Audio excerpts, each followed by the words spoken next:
Court Reporter with Stovall and Associates. Welcome to Court Reporter with Stovall and Associates. I'm your host, Mike Oglinski.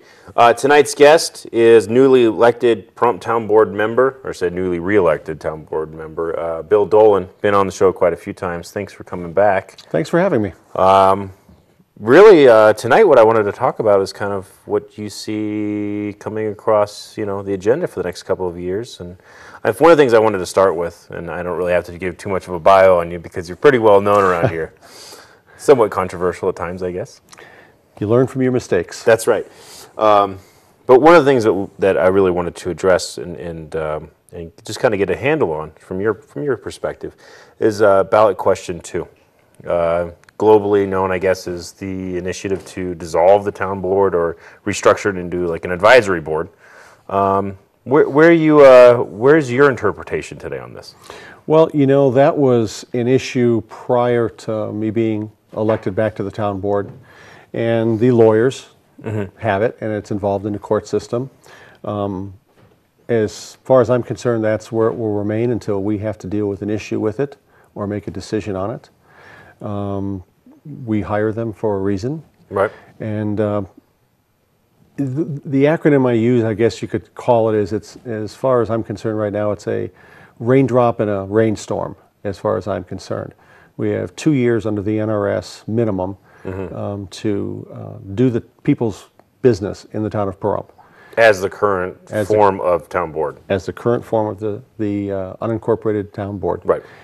And that's what I'm looking forward to, sitting down and working with my colleagues and moving us forward. And, and one of the biggest things is healing this rift between the county and the town. I think we can sit down collectively and work on this.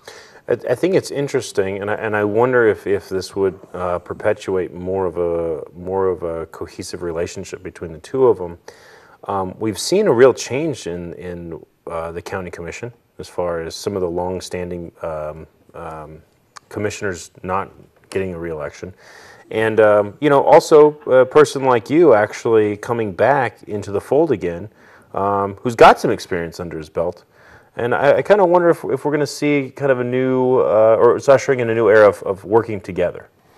Well, I've already spoken with one county commissioner who has been on the board for a few years, and I spoke a little bit with Frank Carbone, who was replacing Gary Hollis while we were out on the campaign trail.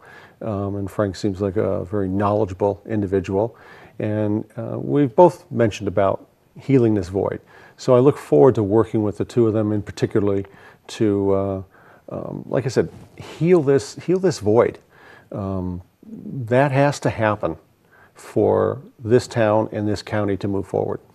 Coming back into this elected position today, okay, regardless of what 2 years from now is going to hold with the interpretation of question 2, do you feel as if when you first started serving the constituency, or I should say the town of Pahrump, that we're in any different economic shape today than we were, say, 4 years ago?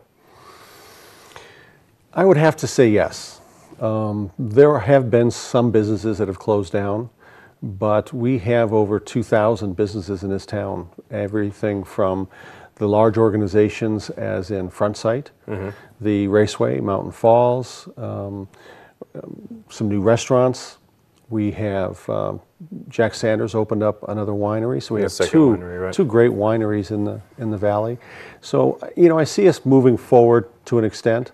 There are some projects that I have continued to work on, even not in office. Like? Well, talking with a group of people who want to establish a small manufacturing plant here. I keep on hearing about this manufacturing plant in different forms. What's the project in particular that you're working on? Well, I can't go into too many details because they haven't, dotted all the I's, crossed all the T's with their lawyers and the county and the town. But it is a wood manufacturing for furniture. It's a green. They want to be able to establish shop classes for high school students to come in and learn how to use equipment and turn out some wood product furnitures. We've been talking with a couple of different restaurants about coming in, a beauty supply company about coming in. There are a lot of people in this community who are gun enthusiasts. That we have a couple of outdoor ranges. We have Front Sight. Front Sight's a pretty large organization. It is a very large organization, and I understand from September to November, September 1st to November 30th for that quarter, their I guess classmates or class individuals that come in was up 22% from the year before. Wow. Wow.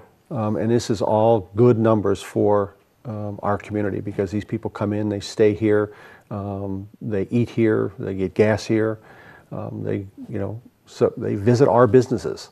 So from explosive growth, pre-bubble times, I should say, during the bubble before it burst, nationally, and say internationally actually, till today, has your view on things like impact fees and the wooing of larger businesses changed, or are you still focused on, say, the small mom and pop shops, or is it a hybrid of both? It's a hybrid of both. And the impact fees, which are there's multiple impact fees, which a lot of people don't really understand. There's the county impact fees, which were put in hiatus about a year ago now.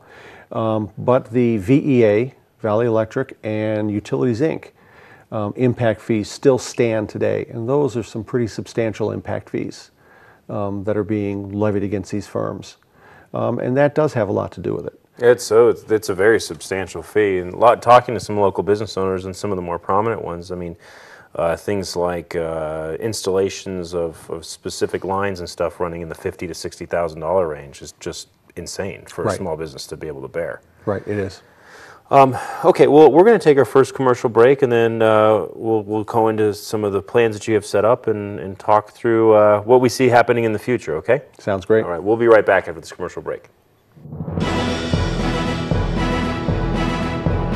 Court reporter with Stovall and Associates.